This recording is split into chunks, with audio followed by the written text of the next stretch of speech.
અત્યારે આપણે બનાવીએ છીએ મેથીનું શાક રાતે. મેથીની અંદર આપણે હિંગનો વઘાર કર્યો છે અને ઉપરથી નાખી દીધું છે હળદર અને મીઠું.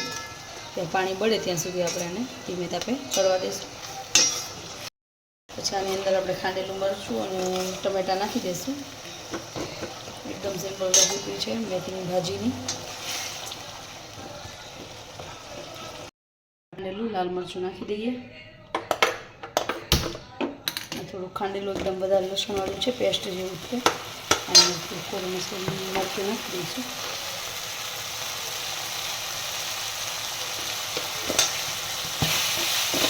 મિક્સ કરીને આની અંદર ટમેટાં સુધારીને અમે એડ કરી દઈશું. આ મરચું ચડી જાય પછી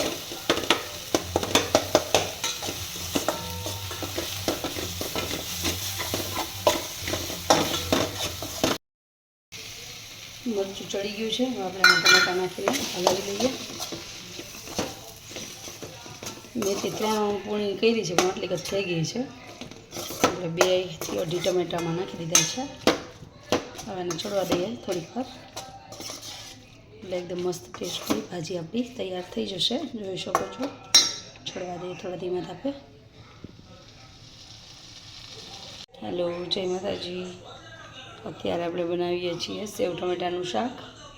એના માટે તેલ મૂકી દીધું છે.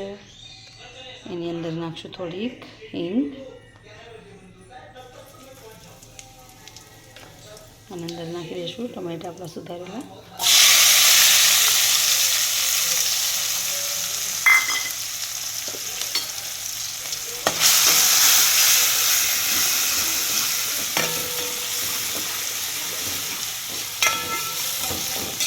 અને થોડી હિંગ પણ આપણે હળદર પણ નાખી દઈશું.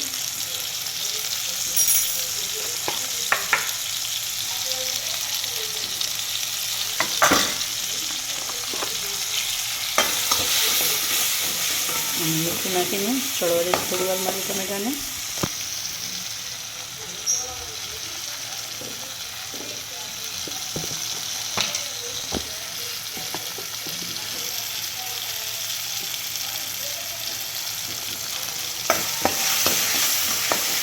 મીઠું છે ને સ્પૂનથી નાખવામાં ખબર જ નથી પડતી. ટેસ્ટમાં તરત વધારે ઓછું થઈ જાય છે એટલે હાથથી જ ખબર પડે વધારે. અત્યારે બનાવીએ છીએ સેવ ટમેટા. સાથે બનાવશું ભાખરી.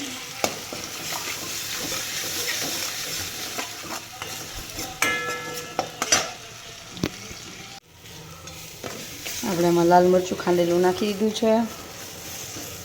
થોડી ચવાય એવું છે. ટમેટા જો આપણે એકદમ ગ્રેવી જેવા થઈ ગયા છે. કટકા જે કર્યા હતા એ ટમેટાના એકદમ મરચું શેકાઈ જાય પછી આની અંદર આપણે પાણી એડ કરી દઈશું.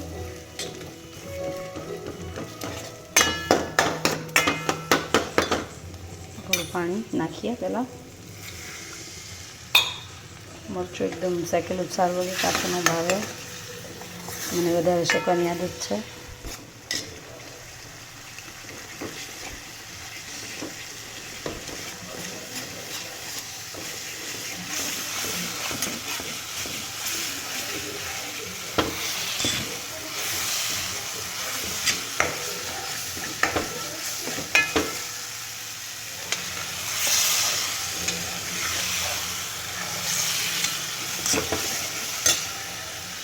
પાણી નાખી દઈએ વધારે પણ એમાં થોડું.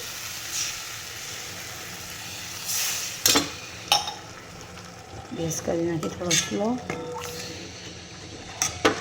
આની અંદર પાણી નાખીને રસો બનાવી લઈએ. અહીંયા આપણે સેવ એડ કરી દીધી હતી રસો કરીને. અને મસ્ત મજાનું આપણું સેવ ટમેટાનું શાક રેડી છે.